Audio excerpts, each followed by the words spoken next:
Bem-vindo ao canal Noites Sobrenaturais. Não tenha medo. Inscreva-se. Deixe seu like.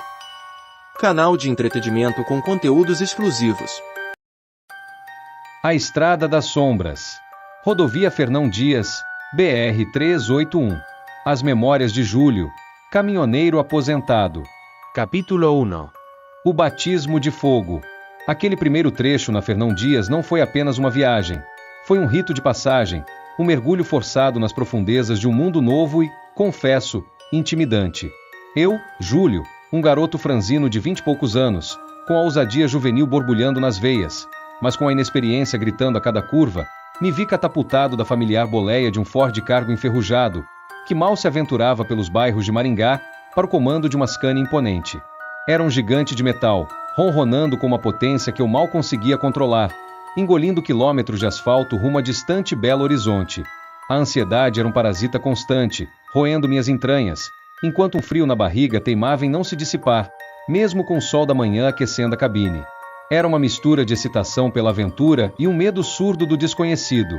Lembro-me vividamente do último aperto de mão do seu Zé, meu velho instrutor, um homem cuja pele curtida e olhar cansado carregavam a sabedoria de incontáveis viagens. Seus dedos ásperos apertaram meu ombro com uma firmeza paternal, enquanto sua voz rouca ressoava com um aviso solene: "Menino, escuta o que o velho Zé tá te falando. Essa Fernão Dias não é brincadeira. É bicho brabo, traiçoeira que só ela. Cuidado com as curvas, que engolem caminhão inteiro num piscar de olhos, e principalmente, cuidado com a solidão da noite.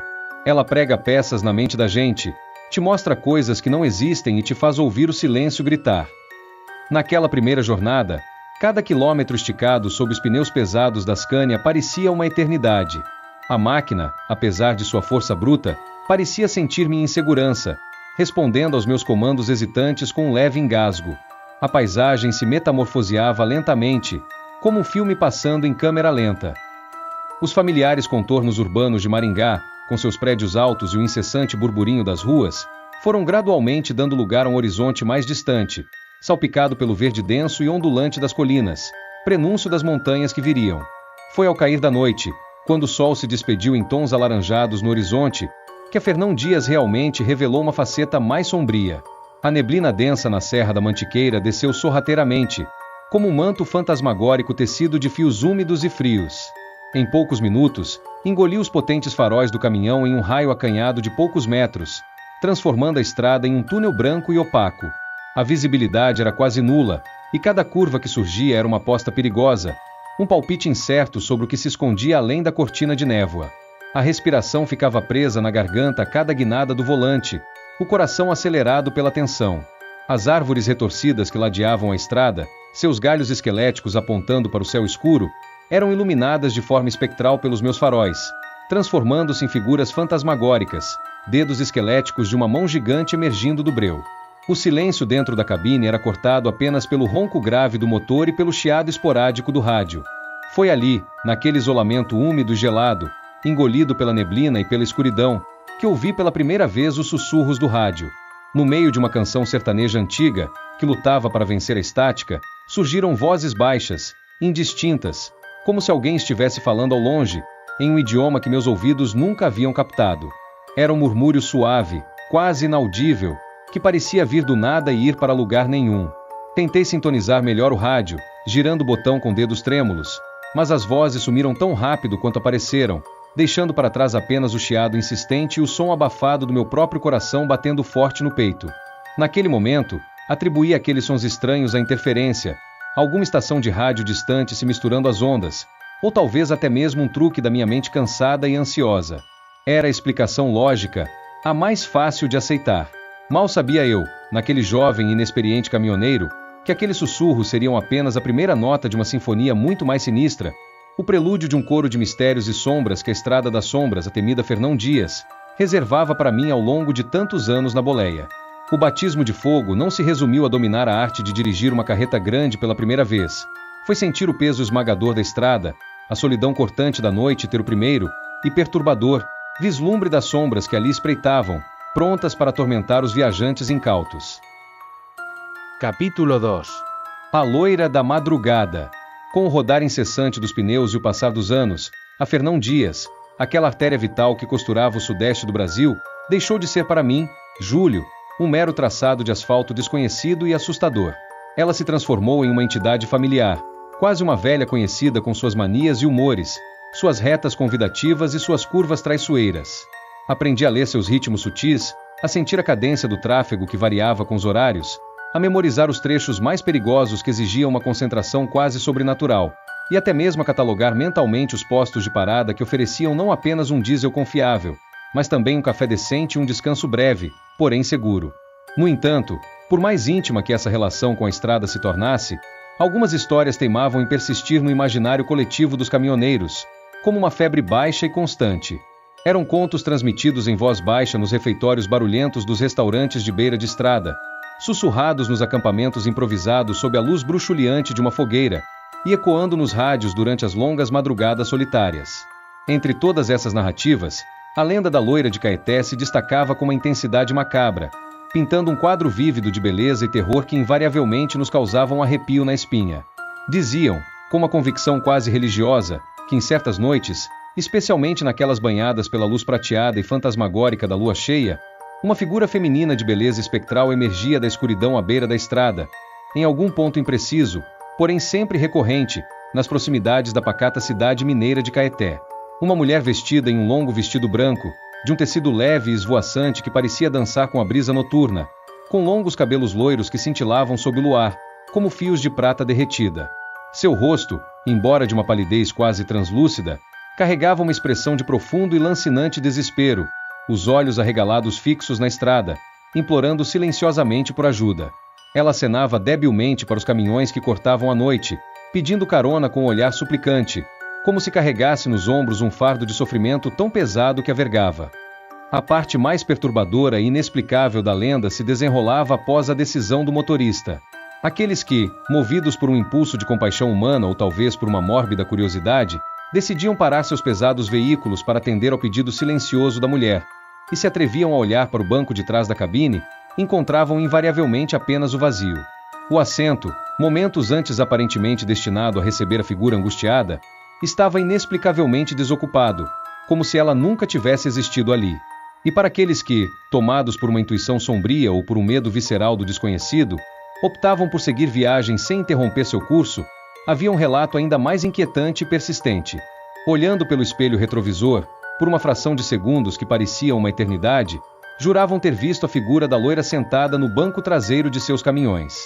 Seu rosto, antes marcado pela súplica, agora se contorcia em uma expressão de profunda tristeza e, para alguns, até mesmo de reprovação silenciosa, como se lamentasse a falta de humanidade daqueles que a ignoraram.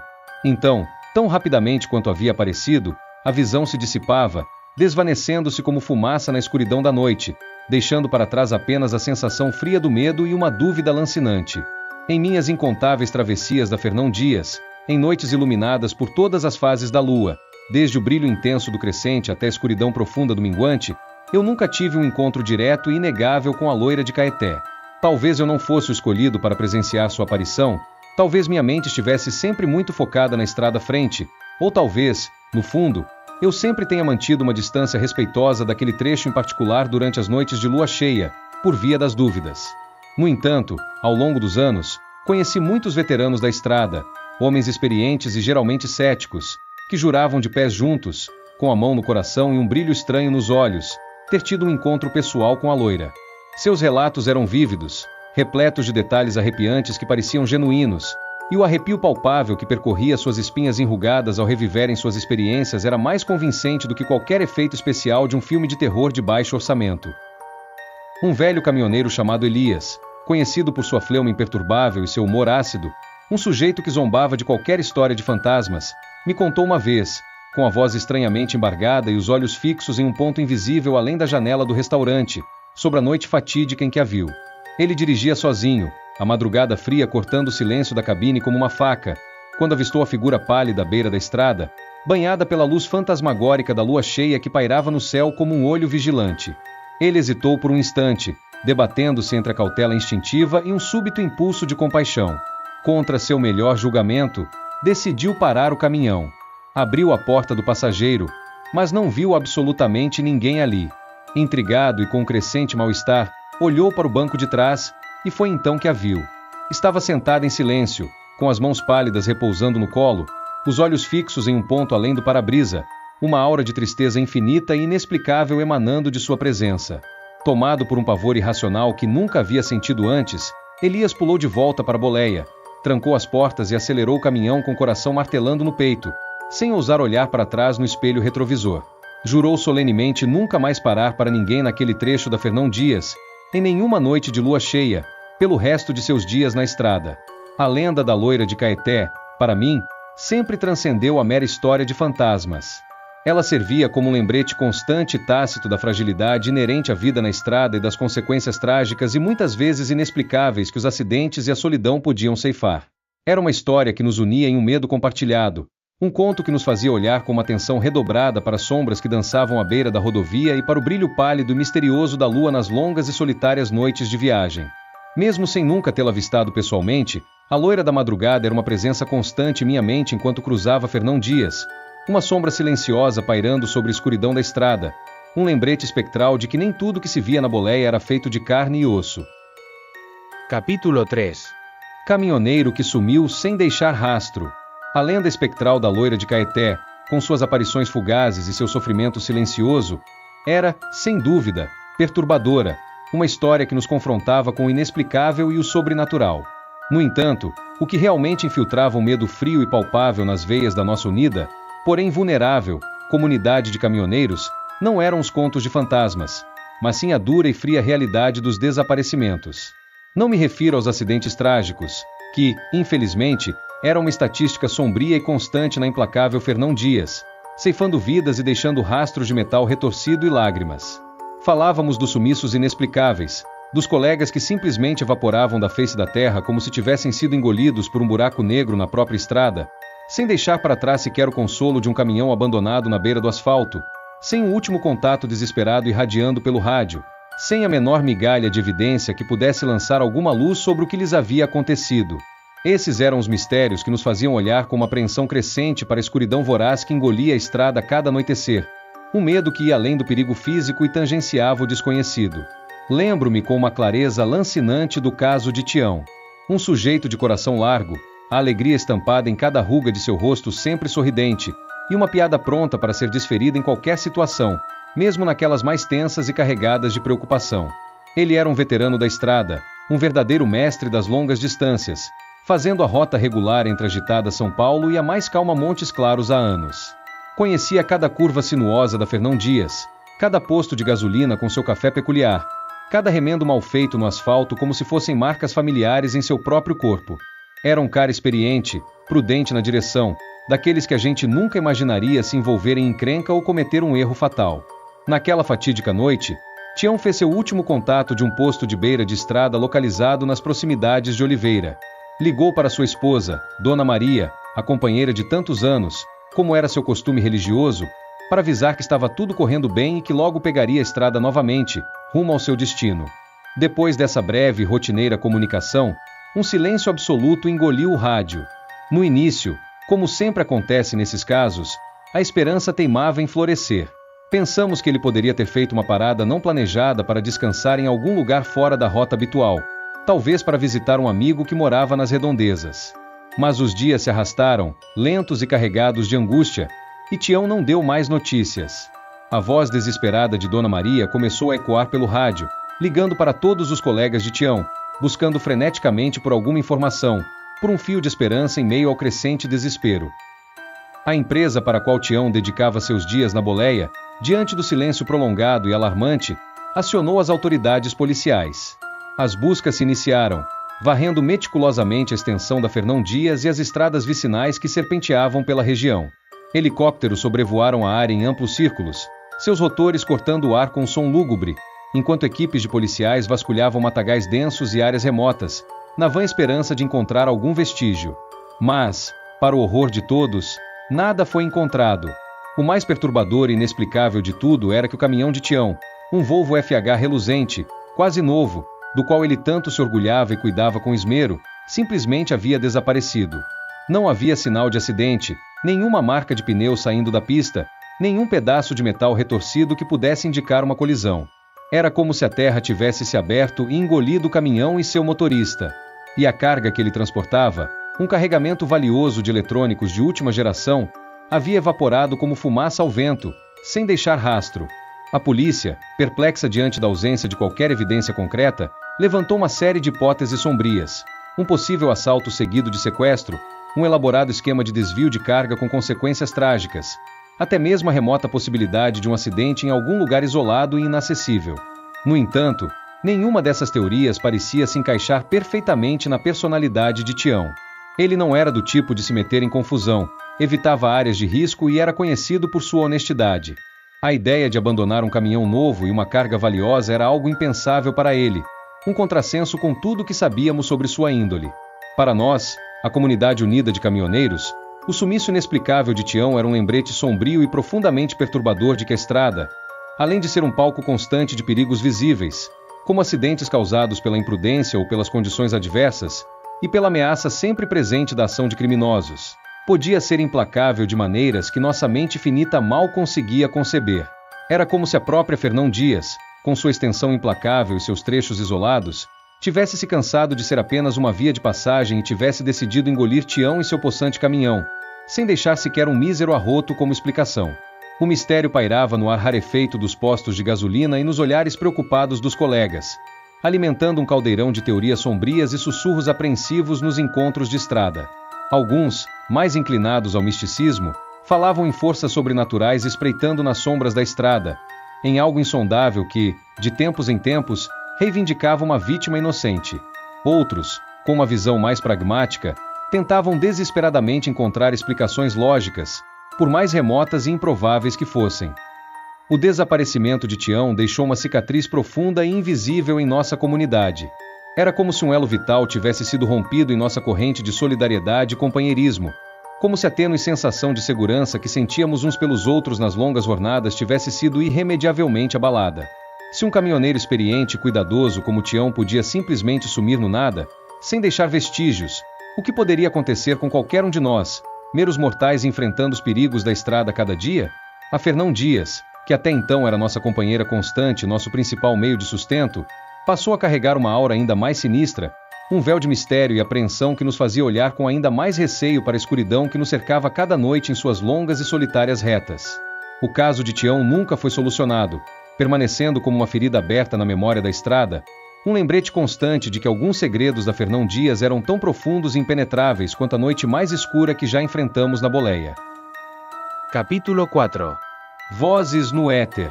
Após o desaparecimento inexplicável de Tião ter lançado uma sombra ainda mais densa sobre a já perigosa Fernão Dias, o rádio, aquele companheiro constante e muitas vezes a única ligação com o mundo exterior e com a comunidade de outros caminhoneiros solitários, paradoxalmente, adquiriu uma nova e inquietante dimensão.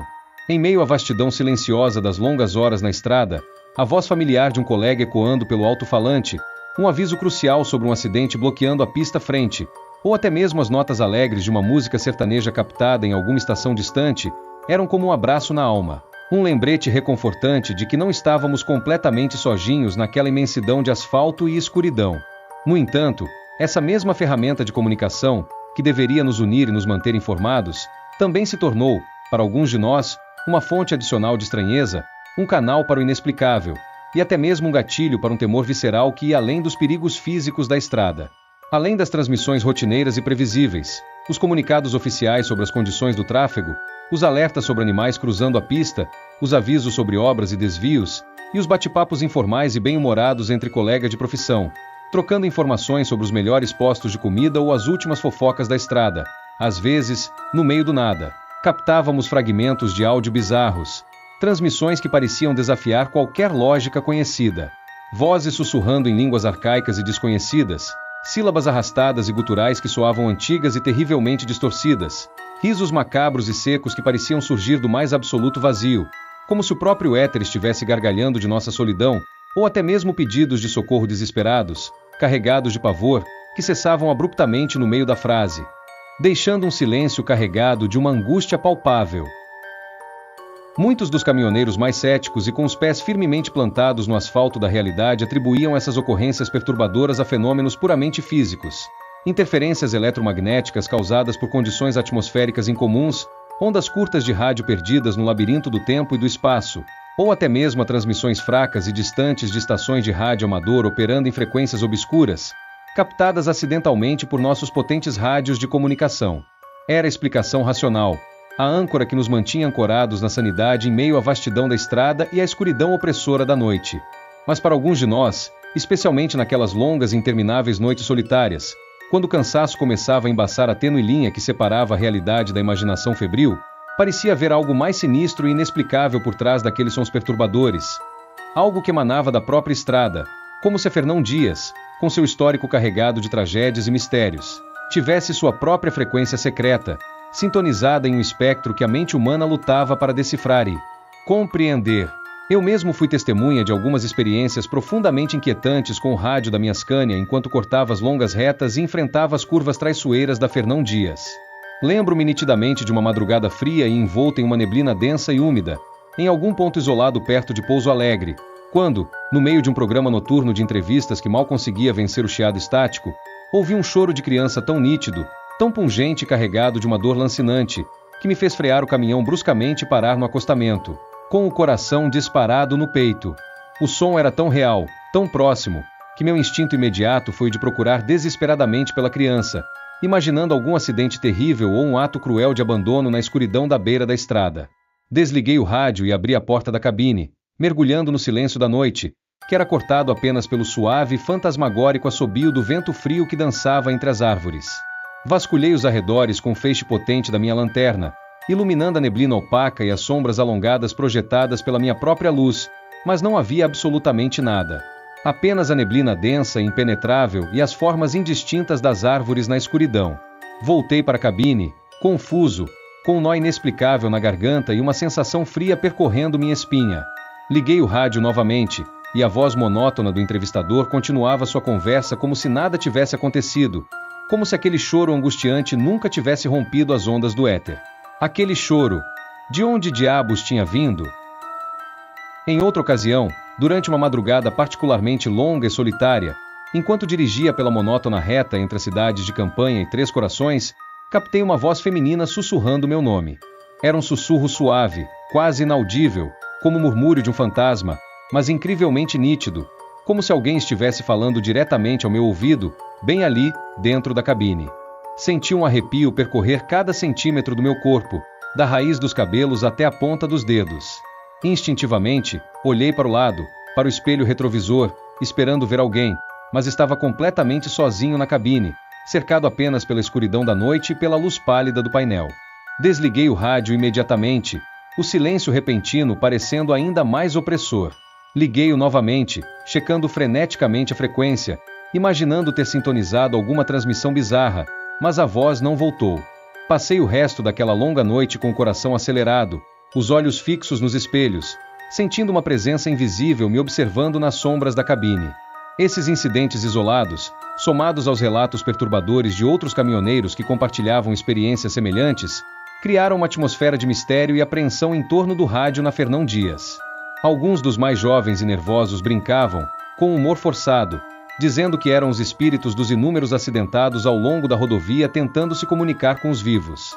Outros, com uma seriedade sombria, falavam em ondas de rádio residuais de transmissões antigas, ecos de vozes perdidas no labirinto do tempo, captadas acidentalmente por nossos potentes equipamentos. Mas, no fundo, pairava uma sensação desconfortável, a intuição de que a estrada, com seu histórico carregado de tragédias inexplicáveis e desaparecimentos misteriosos, de alguma forma deixava sua marca indelével no próprio éter, impregnando as ondas de rádio com fragmentos de sofrimento, angústia e mistério.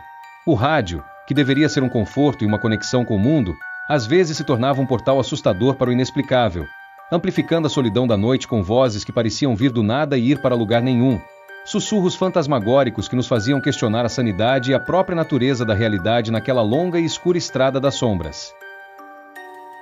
Na sinuosa extensão da rodovia Fernão Dias, serpenteando pelas montanhas de Minas Gerais, existia um trecho específico que carregava consigo uma aura particularmente lúgubre e uma reputação sinistra. Uma curva acentuada, quase um cotovelo traiçoeiro que se abria repentinamente em meio a um corte profundo na encosta rochosa. Entre a comunidade de caminhoneiros que cruzavam diariamente aquela rodovia vital, O local era conhecido, com um tom de respeito e apreensão, como a curva do acidente silencioso. O apelido, carregado de um significado sombrio, não era mera coincidência ou fruto de superstição infundada. Ao longo dos anos, uma quantidade alarmante de veículos, desde carros de passeio até as nossas pesadas carretas, haviam perdido a aderência naquele ponto fatídico, tombando ruidosamente, colidindo em um estrondo de metal contra metal ou simplesmente sendo arremessados para fora da pista, deixando para trás um rastro de destroços retorcidos e o mais trágico de tudo, vidas irremediavelmente perdidas. As cicatrizes na paisagem, as marcas escuras de pneus sulcando o lateral do asfalto, os fragmentos de vidro que brilhavam traiçoeiramente na vegetação rasteira e os pedaços de plástico esmagado incrustados na terra, eram testemunhas silenciosas e macabras dessas inúmeras tragédias que haviam se desenrolado ali. Mas não eram apenas a frequência alarmante de acidentes que causavam um calafrio na espinha dos motoristas que se aproximavam da curva do acidente silencioso. Havia algo mais sutil, porém profundamente perturbador, uma atmosfera carregada de uma tristeza densa e inexplicável, uma sensação opressora que parecia pairar sobre aquele trecho específico da estrada como uma névoa invisível. Muitos de nós, caminhoneiros experientes e geralmente avessos a histórias de fantasmas, relatavam uma sensação estranha e incômoda ao abordar a curva.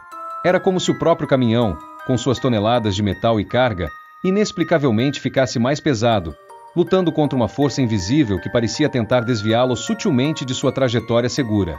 A direção, normalmente responsiva, parecia endurecer sob nossas mãos. Os freios, geralmente confiáveis, respondiam com uma hesitação preocupante, e uma corrente fria, inexplicável mesmo em noites quentes de verão, percorria a espinha, eriçando os pelos da nuca. Alguns dos motoristas mais sensíveis, aqueles com uma inclinação maior para o lado místico e supersticioso da vida na estrada, juravam de pés juntos ter avistado fenômenos ainda mais perturbadores ao cruzar a curva do acidente silencioso. Mencionavam ter visto faróis solitários de carros que não existiam surgindo repentinamente na contramão, como espectros luminosos cortando a escuridão, apenas para desaparecerem tão rápido quanto haviam aparecido, deixando para trás uma pontada aguda de pavor e uma profunda sensação de confusão e irrealidade.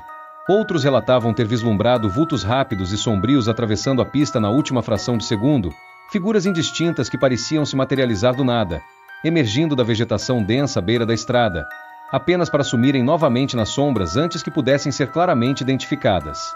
A lenda mais difundida e particularmente trágica que pairava sobre a curva do acidente silencioso envolvia um fatídico acidente com um ônibus escolar. Diziam que, há muitos anos, em uma noite de chuva torrencial que transformará a estrada em uma pista escorregadia e traiçoeira, o veículo, superlotado de crianças exaustas voltando da escola, havia perdido o controle precisamente naquela curva maldita e despencado ribanceira abaixo, em um mergulho mortal que ceifou a vida de dezenas de inocentes. A história, carregada de uma dor lancinante e uma sensação profunda de perda irreparável, havia se enraizado profundamente no folclore local, transmitida de geração em geração, e muitos moradores da região e viajantes frequentes acreditavam piamente que os espíritos daquelas crianças ainda vagavam pela curva, presos em um eterno e silencioso retorno para casa, perturbando involuntariamente os viajantes que ousavam cruzar seu caminho. Eu, Júlio, mesmo sendo um homem que se considerava geralmente racional e avesso a explicações sobrenaturais para os perigos da estrada, sempre abordei a curva do acidente silencioso com um nó na garganta e o coração acelerado. Redobrava a atenção a cada movimento do volante, meus olhos fixos na escuridão da estrada à frente, tentando antecipar qualquer sinal de perigo, qualquer desvio inesperado. Mas, apesar de toda a minha cautela, não conseguia evitar uma sensação inexplicável de apreensão, um arrepio sutil, porém inegável, que percorria minha nuca assim que as placas de advertência indicando a proximidade da curva se tornavam visíveis sob a luz dos faróis. Era como se o próprio ar ali fosse mais denso, mais pesado, carregado de uma tristeza antiga e latente, um eco silencioso da tragédia que ali havia se desenrolado. Havia um caminhoneiro mais velho, conhecido carinhosamente como Zé da Pluma por sua lendária habilidade em dirigir com uma suavidade impressionante, que se recusava terminantemente a passar pela curva do acidente silencioso durante a noite. Ele preferia desviar por um caminho alternativo, mais longo e sinuoso, que adicionava preciosas horas à sua viagem, mas que, segundo ele, era limpo de qualquer energia ruim, um trecho onde a paz da noite não era perturbada por fantasmas do passado. Zé contava, com a voz embargada e um olhar distante, ter presenciado algo inexplicável ali muitos anos atrás, em uma madrugada fria e enevoada. Ele dirigia lentamente, cauteloso com as condições da estrada, quando viu, à beira da curva, na penumbra criada pelos seus faróis, a silhueta indistinta de várias crianças pequenas de mãos dadas, olhando fixamente para a estrada como se esperassem por algo ou alguém. Assustado e confuso, Zé piscou os olhos rapidamente, e as crianças desapareceram tão repentinamente quanto haviam surgido, como se nunca tivessem existido ali. Depois daquela noite, Zé nunca mais foi o mesmo quando se tratava daquela curva maldita, preferindo sempre o desvio, mesmo que isso significasse perder algumas horas de sono. Para mim, a curva do acidente silencioso sempre serviu como um lembrete constante e visceral da fragilidade da vida e dos perigos inerentes à nossa árdua profissão. Era um ponto específico na longa extensão da Fernão Dias onde a atenção e a cautela nunca pareciam ser suficientes, onde o passado trágico parecia ter deixado uma marca indelével no presente, influenciando até mesmo a percepção e as sensações daqueles que ousavam cruzar seu caminho. Era um lugar onde o silêncio que se abatia após a passagem de um veículo era mais ensurdecedor do que qualquer barulho de motor, um silêncio carregado de histórias não contadas, de lágrimas silenciosas e de um sofrimento que parecia impregnado no próprio asfalto, esperando para se manifestar de maneiras sutis e perturbadoras. E, mesmo sem nunca ter presenciado nada de inequivocamente sobrenatural ali, a atmosfera pesada e opressora da curva do acidente silencioso sempre me fazia acelerar o caminhão assim que a deixava para trás, como se eu estivesse fugindo de algo invisível, mas inegavelmente presente, algo que pairava no ar como um espectro silencioso. Capítulo 6. O Posto Fantasma. Em um dos trechos mais isolados e desolados da longa e sinuosa rodovia Fernão Dias, um local onde os postos de gasolina se tornavam raridades bem-vindas e a escuridão da noite parecia engolir qualquer vestígio de civilização, existia, como uma cicatriz fantasmagórica na paisagem, um antigo posto de gasolina abandonado. A estrutura principal do prédio, outrora um centro de movimento e descanso para viajantes cansados, agora se erguia como um esqueleto de concreto e tijolos desbotados, suas janelas quebradas e vazias como órbitas oculares sem vida, olhando para o vazio da estrada. A pintura, outrora vibrante com as cores de alguma marca de combustível esquecida, agora se esfarelava em lascas pálidas, desbotada impiedosamente pelo tempo inclemente e pelo sol tropical que castigava a região. As bombas de combustível, outrora zumbindo com a energia do vai-vem dos veículos sedentos por quilômetros, agora permaneciam inertes e silenciosas, cobertas por uma crosta espessa de ferrugem alaranjada que as envolvia como uma mortalha metálica, como se tivessem sido petrificadas em seu último ato de serviço, congeladas em um instante de um passado que nunca mais retornaria. A mangueira de borracha ressecada pendia flacidamente, como um apêndice inútil. A placa antiga, enferrujada nas bordas e com letras desbotadas a ponto de se tornarem quase ilegíveis, com algumas faltando completamente, como dentes cariados em um sorriso espectral, ainda balançava preguiçosamente ao sabor do vento que varria a estrada deserta, um lembrete silencioso e melancólico de um tempo em que aquele local pulsava com chegada e partida de viajantes cansados, de caminhoneiros sedentos por um café forte e uma conversa breve. Mas o que realmente conferia a esse posto abandonado uma aura sinistra e o transformava em um foco de histórias sussurradas e olhares nervosos entre os caminhoneiros que passavam por ali, especialmente durante as longas e solitárias noites, eram as lendas e os boatos que circulavam persistentemente sobre o local. Diziam, com uma certeza carregada de mistério, que em certas noites particularmente escuras, especialmente naquelas em que a lua se escondia por trás de um véu de nuvens densas, as luzes do posto se acendiam misteriosamente, banhando a estrutura decadente em um brilho fraco e fantasmagórico, como se velas invisíveis fossem acesas em um ritual noturno. E mais estranho e perturbador ainda, podia-se ouvir o som abafado de conversas indistintas, um murmúrio constante como de muitas vozes falando ao mesmo tempo em um idioma ininteligível, misturado a ecos suaves de risadas fantasmagóricas que pareciam surgir do mais absoluto nada. Como se uma festa silenciosa e macabra estivesse em andamento dentro daquele esqueleto de concreto e tijolos, um evento reservado apenas aos olhos e ouvidos dos incautos que se aproximavam na calada da noite.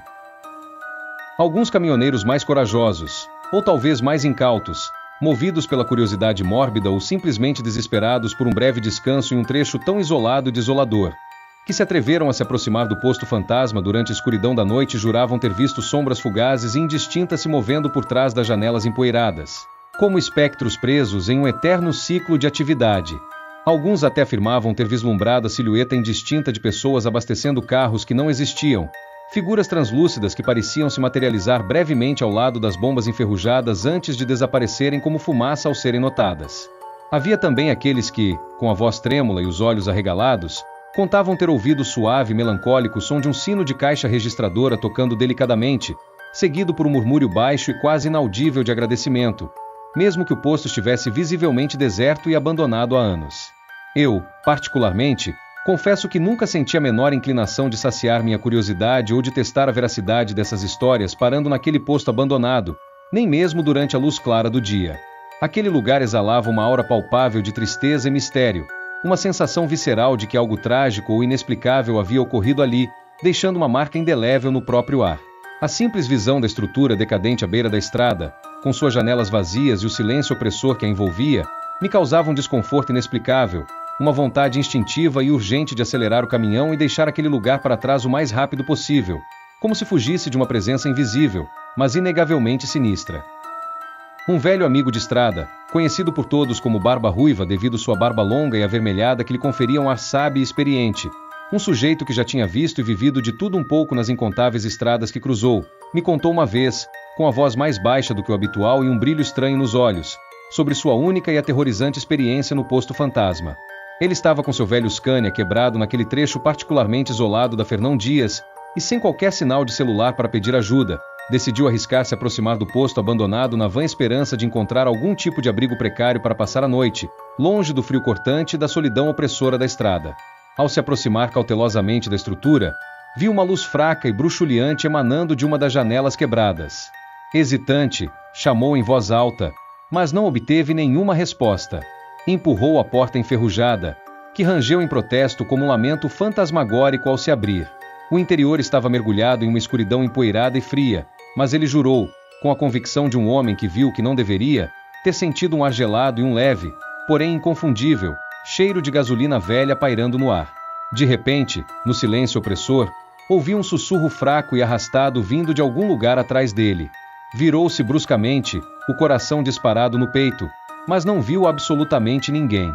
A velha lanterna que ele carregava começou a piscar erraticamente, a luz tremulando como uma chama prestes a se apagar, e, tomado por um medo irracional e avassalador que nunca havia experimentado antes, Barba Ruiva correu para fora do posto em disparada e passou a noite ao relento, encolhido sob a lona do seu caminhão, preferindo o frio cortante e a solidão palpável da estrada à atmosfera opressora e inexplicavelmente sinistra daquele lugar abandonado.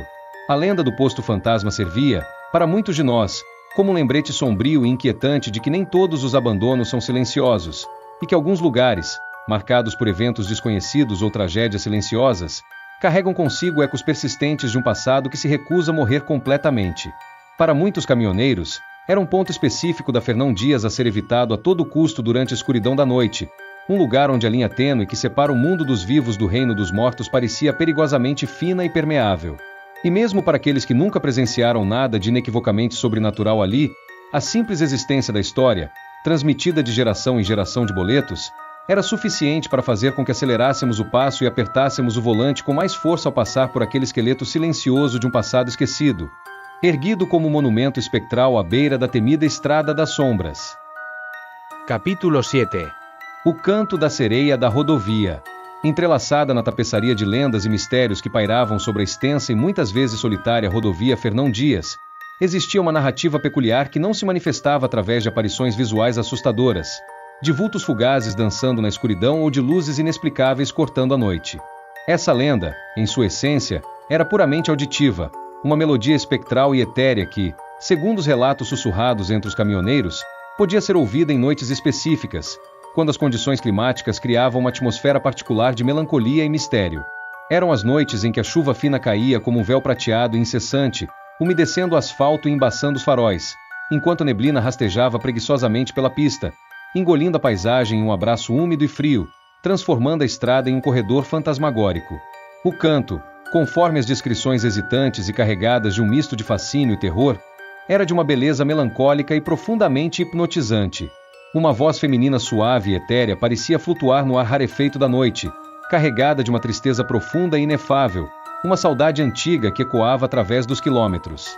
Não era um grito agudo de sofrimento, mas sim um lamento doce e penetrante, uma melodia que parecia vibrar em uma frequência que ressoava diretamente com as emoções mais íntimas do ouvinte.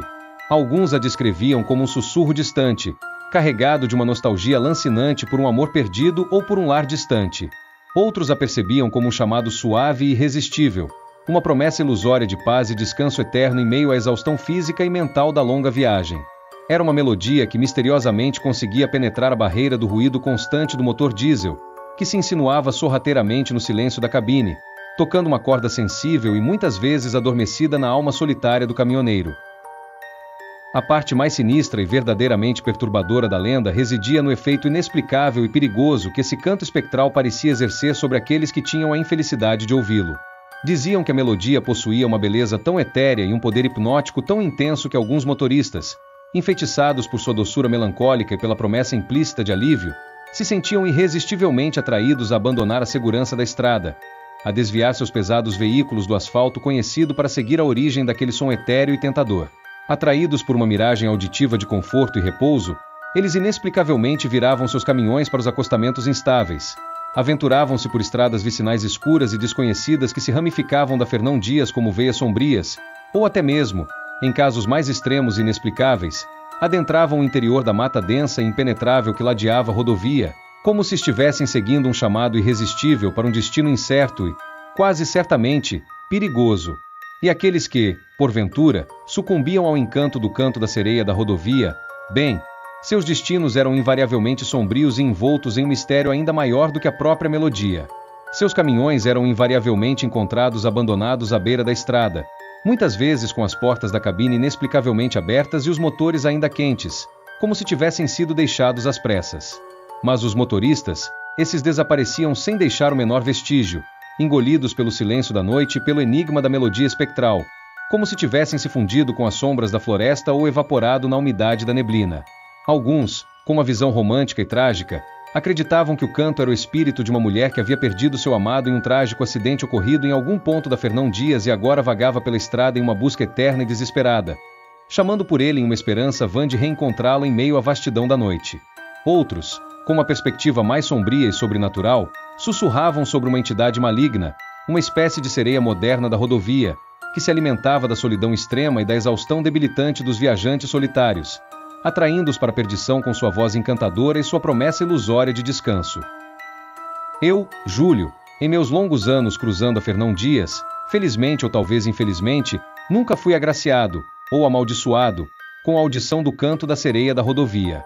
Talvez as inúmeras noites que passei na boleia do meu caminhão nunca tenham coincidido com as condições climáticas ideais para o seu lamento espectral ecoar pela estrada, ou talvez a cacofonia constante do motor diesel, meu fiel companheiro de jornada, tenha invariavelmente abafado a suave e traiçoeira melodia. No entanto, ao longo dos anos, tive a oportunidade de conhecer alguns caminhoneiros mais velhos, homens de poucas palavras e olhares cansados que carregavam em suas rugas as marcas de incontáveis noites na estrada, que juravam de pés juntos ter ouvido o canto em noites específicas de chuva fina e neblina densa. Seus rostos curtidos pelo sol e pelo vento se tornavam inexplicavelmente pálidos e seus olhos se perdiam em lembranças distantes e inquietantes ao tentarem descrever a beleza melancólica e quase dolorosa da melodia, e um calafrio visível percorria seus corpos envelhecidos ao recordarem o medo avassalador de sucumbir ao seu chamado irresistível e abandonar a segurança da estrada. Um desses veteranos, um senhor chamado Benedito, um homem que dirigia carretas desde os tempos em que as estradas eram poeirentas trilhas de terra batida, me contou uma vez, com a voz embargada e um tremor nas mãos calejadas, que em uma noite particularmente exaustiva, quando a luta contra o sono e a monotonia da estrada se tornava quase insuportável, ele começou a ouvir um canto suave que parecia embalá-lo como uma canção de ninar. A melodia era tão incrivelmente linda e reconfortante que ele sentiu uma vontade quase incontrolável de parar o caminhão ali mesmo e seguir a direção do som, que parecia emanar da mata densa que ladeava a estrada, prometendo um descanso profundo e reparador. Algo, talvez um instinto de sobrevivência silenciosamente cultivado por longos anos na boleia e pelas incontáveis histórias de perigos na estrada, o fez hesitar no último instante. Ele travou uma batalha interna árdua contra a sonolência avassaladora e a atração quase física da melodia, e com esforço sobre-humano, conseguiu manter o controle do caminhão e seguir em frente. Na manhã seguinte, ao amanhecer, em um trecho onde não havia nenhuma estrada vicinal visível, ele viu claramente marcas de pneus saindo da pista e seguindo para o interior da mata densa, marcas que ele tinha certeza absoluta de que não estavam ali na noite anterior. Ele nunca soube quem ou o que havia feito aquelas marcas misteriosas, mas para ele, aquilo serviu como uma prova inegável de que o canto da sereia da rodovia não era apenas uma lenda assustadora, mas uma realidade perigosa que espreitava nas noites úmidas da Fernão Dias. Capítulo 8. O caminhão que dirigia sozinho. Essa história em particular, que carrega consigo um peso de incredulidade misturado com temor genuíno, me foi confidenciada por um velho camarada de incontáveis léguas de asfalto, conhecido por todos como Zé do Frete. O apelido peculiar derivava de sua especialidade em lidar com cargas fracionadas, aquelas que exigiam uma logística mais intrincada, um conhecimento apurado de rotas secundárias e uma agilidade incomum para um caminhoneiro acostumado às longas retas das rodovias federais. Zé era um sujeito de temperamento pragmático, com as botas de trabalho firmemente plantadas no asfalto da realidade tangível. Ele não era dado a devaneios ou a se impressionar facilmente com histórias de fantasmas e lendas urbanas que frequentemente circulavam nos postos de estrada. Cético até a medula, ele possuía uma habilidade notável para encontrar uma explicação lógica, por mais rebuscada e intrincada que fosse, para qualquer fenômeno que desafiasse a compreensão imediata. Por essa razão específica, a narrativa que ele compartilhou comigo naquela noite fria e úmida em um posto de gasolina isolado perto da cidade mineira de São Gonçalo do Sapucaí carregava um peso ainda maior, uma aura de autenticidade perturbadora. Ele jurava de pés juntos, com uma veemência incomum para seu suave geralmente calmo e racional, a ponto de seus olhos castanhos escuros brilharem com uma intensidade quase febril, ter presenciado algo que desafiava completamente as leis da física e a lógica da experiência humana. Era uma noite particularmente escura, o céu completamente encoberto por um manto espesso de nuvens que ocultavam qualquer vestígio da luz lunar, intensificando a sensação de isolamento na longa extensão da Fernão Dias. Seguia a viagem rumo ao sul de Minas Gerais, a monotonia da estrada sendo quebrada apenas pelo feixe solitário do farol do seu caminhão cortando a escuridão densa como uma espada luminosa e pelo ronco grave e constante do motor diesel, seu fiel companheiro de jornada. De repente, ao longe, na pista contrária, ele avistou duas luzes fracas se aproximando na escuridão. Nada de incomum para um caminhoneiro experiente acostumado ao tráfego noturno. Mas conforme o veículo se aproximava, diminuindo a distância entre eles, percebeu que se tratava de um caminhão de modelo antigo, um daqueles clássicos Ford Cargo bicudos, com sua cabine proeminente e seu design nostálgico, um modelo que já era uma raridade nas estradas modernas, dominadas por veículos mais aerodinâmicos e potentes. As luzes dianteiras do Ford Cargo estavam acesas, emitindo um brilho amarelado e vacilante que mal perfurava a escuridão, mas o que realmente capturou a atenção de Zé e o deixou com nó gelado no estômago foi a ausência completa de qualquer figura humana visível através do para-brisa da cabine. Zé apertou os olhos cansados, franzindo a testa em um esforço para discernir melhor a cena. Inicialmente, pensou que poderia ser um reflexo estranho da luz ou que o motorista estivesse abaixado no assento, talvez procurando algo que havia caído. Mas conforme o Ford Cargo passava por ele na pista contrária, em um breve instante iluminado pelos faróis do seu próprio caminhão, a imagem se tornou nítida, inegável e profundamente perturbadora. O volante do caminhão antigo girava suavemente, com movimentos precisos que mantinham o veículo em sua trajetória constante na estrada, mas o banco do motorista estava completamente vazio. Não havia sombra, não havia vulto, não havia sequer o reflexo de uma cabeça no espelho retrovisor. O caminhão seguia adiante em uma velocidade constante, como se o motorista fantasma, invisível e silencioso, estivesse firmemente no comando, guiando o veículo através da escuridão com uma mão espectral no volante. Zé, incrédulo diante do que seus próprios olhos lhe mostravam, buzinou insistentemente, acionando a buzina do seu Scania em rajadas sonoras na vã tentativa de chamar a atenção de um motorista que, aparentemente, não existia. Imediatamente pegou o rádio transmissor e tentou contato na frequência utilizada pelos caminhoneiros, descrevendo com uma voz carregada de confusão e um crescente temor a cena bizarra que acabará de presenciar. Mas a única resposta que obteve foi um chiado estático e confuso, como se as ondas de rádio estivessem tão perturbadas quanto sua própria mente naquele momento. Ele diminuiu a velocidade do seu caminhão gradualmente, até parar completamente no acostamento, completamente perplexo e com a mente girando em busca de uma explicação racional para o inexplicável. Ficou ali por longos minutos, olhando fixamente para a escuridão na direção em que o caminhão fantasma havia seguido, tentando desesperadamente racionalizar o que seus próprios olhos tinham acabado de lhe mostrar, buscando uma falha na sua percepção, uma ilusão criada pelo cansaço da longa jornada. Eventualmente, Zé, sentindo um calafrio percorrer sua espinha apesar do calor da cabine, ligou o pisca-alerta do seu caminhão e, com uma hesitação palpável, fez uma manobra lenta e cautelosa para dar a volta na estrada, dirigindo lentamente na direção em que o Ford Cargo espectral havia desaparecido. Ele percorreu alguns quilômetros na contramão, iluminando os acostamentos e as entradas de estradas vicinais escuras com os faróis altos do seu Scania, na esperança de encontrar algum vestígio do caminhão misterioso, alguma evidência de que não havia sido apenas um produto da sua imaginação exausta. Mas não encontrou absolutamente nada.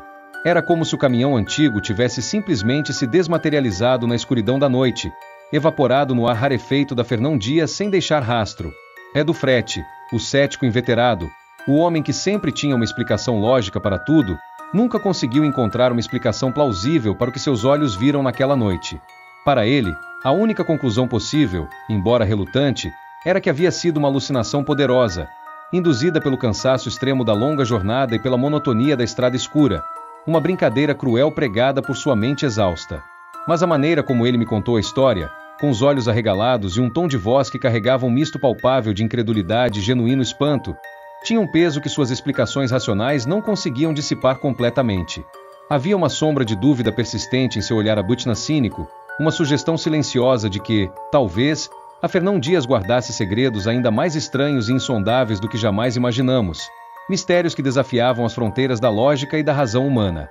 A história do caminhão que dirigia sozinho se espalhou rapidamente entre alguns grupos de caminhoneiros, especialmente aqueles que se reuniam nos mesmos postos de estrada e compartilhavam suas experiências noturnas. Para os mais supersticiosos e inclinados ao misticismo, era prova irrefutável de que os espíritos dos inúmeros motoristas que haviam perdido suas vidas tragicamente na estrada permaneciam ali, de alguma forma ligados a seus veículos terrenos, vagando pela eternidade do asfalto em jornadas sem fim.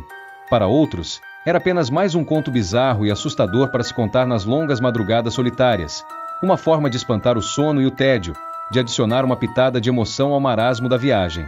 Mas para mim, a história de Zé, vinda de alguém tão cético e racional, sempre pairou como uma interrogação silenciosa, um lembrete constante de que talvez houvesse muito mais coisas acontecendo na estrada das sombras do que nossos olhos cansados podiam ver e nossa mente limitada podia compreender.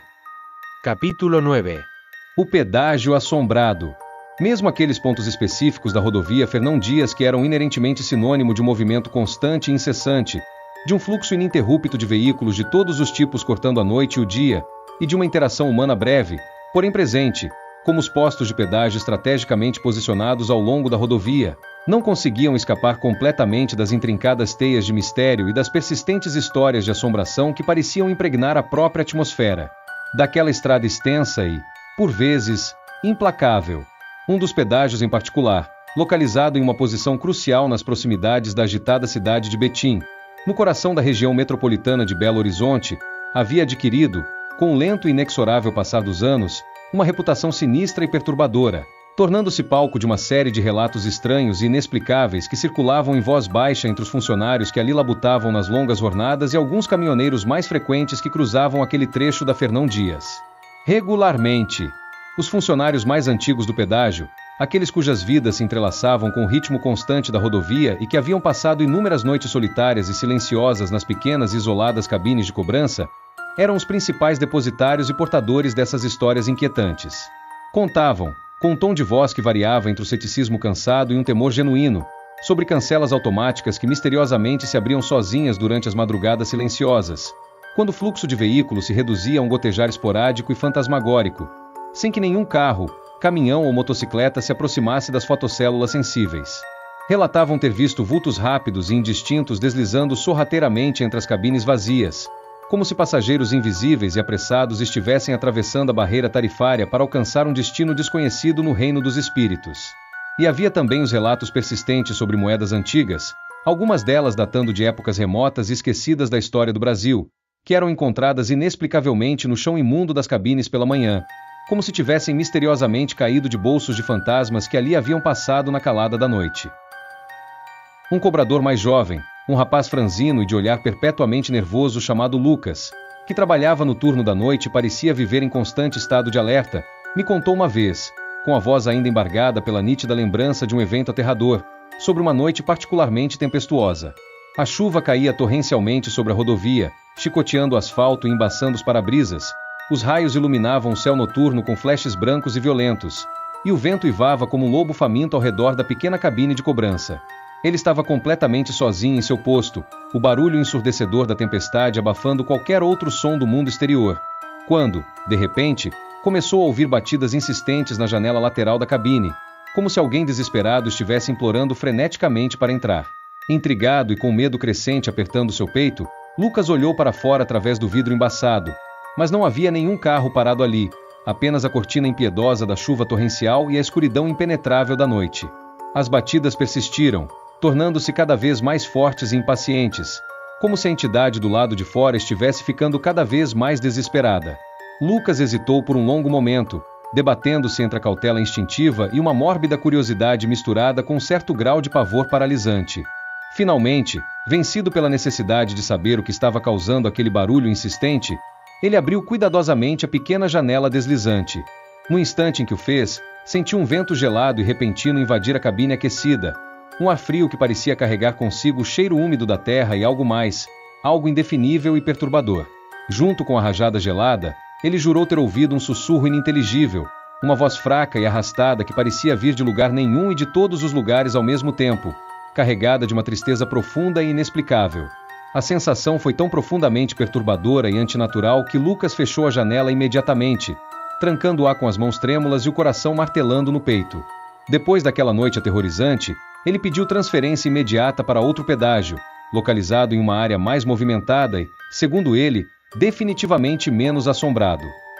Havia também a história, contada em voz baixa e com um tom de respeito temeroso, de um supervisor noturno que, durante uma de suas rondas de inspeção pelas cabines vazias na calada da madrugada, em um momento de silêncio profundo quebrado apenas pelo zumbido distante dos postes de iluminação, jurou ter ouvido o som claro e inconfundível de uma chave sendo inserida na ignição de um carro parado em uma das cancelas fechadas. Alarmado, imaginando que algum motorista exausto havia adormecido ao volante, ele correu para verificar a situação, mas não encontrou absolutamente ninguém dentro do veículo. A chave não estava na ignição, as portas estavam trancadas por dentro e não havia sinais de que o carro tivesse sido arrombado. O mistério permanecia, pairando no ar frio da madrugada como um espectro silencioso. Esses relatos estranhos e inexplicáveis, embora muitas vezes fossem descartados pelos mais céticos e racionais como meros frutos da imaginação cansada e superativa dos funcionários do turno da noite ou do medo da solidão opressora que pairava sobre o pedágio durante as horas mais escuras, criavam inegavelmente uma atmosfera de tensão e apreensão palpável entre aqueles que ali labutavam diariamente. Alguns funcionários mais sensíveis e nervosos se recusavam terminantemente a trabalhar sozinhos durante a madrugada, pedindo sempre a companhia de outro colega, mesmo que não houvesse uma necessidade operacional real para essa dupla presença. Outros evitavam certos horários específicos ou cabines que eram consideradas mais problemáticas, alimentando ainda mais a lenda sombria do pedágio assombrado de Betim. Para nós, caminhoneiros que cruzávamos a Fernão Dias regularmente, o pedágio de Betim era geralmente visto apenas como mais uma parada obrigatória na longa e exaustiva jornada, um ponto de alívio momentâneo para o bolso, embora sempre doloroso, e, às vezes, para a bexiga apertada. A maioria de nós passava por ali sem sequer ter conhecimento das histórias perturbadoras que circulavam em voz baixa entre os funcionários. Mas, depois de ter ouvido alguns desses relatos inquietantes em conversas informais e sussurradas nos postos de estrada próximos, comecei a observar o local com outros olhos, especialmente durante minhas passagens noturnas. A luz fraca e solitária das cabines vazias, o silêncio incomum que se abatia sobre a área quando o fluxo de veículos diminuía consideravelmente, e a própria sensação de isolamento em meio à vasta escuridão da rodovia ganhavam uma nova e sinistra perspectiva. Mesmo sem nunca ter presenciado pessoalmente nada de inequivocamente sobrenatural ali, a simples existência dessas histórias persistentes era suficiente para me fazer acelerar um pouco mais ao passar pelas cancelas, como se eu quisesse deixar para trás não apenas a tarifa cobrada, mas também qualquer resquício de mistério e apreensão que pairasse sobre aquele pedágio na temida Estrada das Sombras. Capítulo 10. O casal que nunca chegou. Outra narrativa sombria e profundamente inquietante que pairava como uma nuvem densa e carregada de tristeza sobre a extensa e movimentada rodovia Fernão Dias era a história trágica do jovem casal que, em uma viagem aparentemente rotineira e cheia de expectativas, nunca alcançou seu destino final. Essa narrativa, embora desprovida dos elementos sobrenaturais explícitos que permeavam as outras lendas da estrada, carregava consigo um mistério denso e inexplicável, uma sensação palpável de perda irreparável e um vazio angustiante que a tornavam igualmente perturbadora e assustadora para aqueles que cruzavam diariamente aquela via vital. Eles eram jovens, recém-casados, com a promessa de um futuro brilhante e a felicidade estampada em cada sorriso trocado. Estavam viajando em seu carro, um sedã prata de modelo recente, com placas de São Paulo, rumo às terras mineiras, ansiosos para visitar a família da noiva, que residia em uma cidade acolhedora no interior de Minas Gerais, e apresentar formalmente o marido, selando ainda mais os laços familiares recém-criados. Era um fim de semana comum, com o sol brilhando no céu e a expectativa de dias felizes em família. O tráfego na Fernão Dias era intenso como de costume, um fluxo constante de famílias a passeio em seus carros compactos, caminhoneiros cumprindo suas longas rotas carregadas de mercadorias e ônibus repletos de viajantes apressados. Em algum ponto impreciso entre as cidades de Atibaia, um refúgio verdejante no interior de São Paulo, e Extrema, já acolhida pelos braços das montanhas de Minas Gerais, o jovem casal simplesmente desapareceu da face da terra. Não houve nenhum relato de acidente envolvendo um veículo com as características do sedã prata que eles dirigiam. Nenhum carro abandonado, amassado ou destruído foi encontrado na beira da estrada movimentada ou nas áreas rurais e isoladas que ladeavam a rodovia. Não houve nenhum contato telefônico com familiares ou amigos após o casal ter sido visto pela última vez passando pela praça de pedágio de Atibaia, acenando um para o outro com sorrisos despreocupados. Era como se tivessem sido misteriosamente engolidos pela própria estrada, evaporado no ar quente daquele fim de semana sem deixar sequer um rastro tangível de sua passagem. A família do casal, inicialmente preocupada com a demora na chegada, logo foi tomada por um desespero crescente diante do silêncio repentino e inexplicável. Acionaram imediatamente as autoridades policiais, que iniciaram buscas intensas ao longo da Fernão Dias e nas estradas vicinais que se ramificavam da rodovia principal. Fotos do jovem casal sorridente do sedã prata foram amplamente divulgadas na mídia local e regional, na vã esperança de que alguém pudesse ter visto algo, alguma pista que pudesse lançar luz sobre o mistério do seu desaparecimento. Mas, apesar dos esforços incansáveis das autoridades e da angústia crescente dos familiares e amigos, nenhuma pista concreta surgiu. O carro nunca foi encontrado, como se tivesse se tornado invisível, e nenhum sinal do jovem casal jamais veio à tona, deixando um vazio doloroso e uma interrogação silenciosa pairando sobre suas vidas interrompidas. O desaparecimento enigmático do casal gerou uma onda de especulações sombrias e teorias perturbadoras entre aqueles que acompanhavam o caso com apreensão. Alguns, com uma visão mais crua da realidade, acreditavam que o jovem casal havia sido vítima de um assalto que tragicamente deu errado, levados para algum lugar remoto e isolado e brutalmente assassinados, seus corpos e o carro escondidos para sempre. Outros sussurravam sobre um possível sequestro, talvez motivado por vingança ou por algum motivo obscuro, embora nenhum pedido de resgate tenha sido feito às famílias desesperadas. Havia até aqueles que, inevitavelmente influenciados pelas outras lendas sombrias que permeavam a Fernão Dias, aventuravam explicações mais sinistras e inexplicáveis, falando em forças ocultas que espreitavam nas sombras da estrada, em entidades malévolas que ocasionalmente reivindicavam vítimas inocentes. Para nós, caminhoneiros que fazíamos da Fernão Dias nosso local de trabalho diário, a história trágica do casal que nunca chegou servia como um lembrete cruel e visceral da vulnerabilidade inerente a todos que se aventuravam pela estrada, não apenas nós, com nossos pesados e imponentes veículos. Mostrava que o perigo na estrada podia assumir muitas formas insidiosas, algumas mais visíveis e previsíveis, como acidentes e assaltos, do que outras, que permaneciam envoltas em um manto de mistério e incompreensão. A simples ideia de um casal jovem, transbordando vida e esperança, simplesmente sumir no meio de uma viagem aparentemente normal e segura, sem deixar o menor rastro de seu destino, era profundamente perturbadora e nos fazia refletir sobre a fragilidade da existência. Bem, por agora, acho que as histórias da Fernão Dias ficam por aqui. A noite foi longa, e essas lembranças, por mais vívidas que sejam, acabam pesando um pouco. Mas podem ter certeza, num próximo encontro, com mais café na xícara e a noite chamando por mais relatos, terei o maior prazer em compartilhar com vocês outras histórias que colecionei ao longo dos anos cruzando esse Brasilzão de meu Deus. Cada estrada, cada trecho, guarda suas próprias lendas e mistérios, e acreditem, são incontáveis. A Fernão Dias é só uma pequena amostra do que as estradas brasileiras têm para contar. Então, até a próxima parada, onde certamente teremos mais causos para dividir. A estrada nos espera, e as histórias também.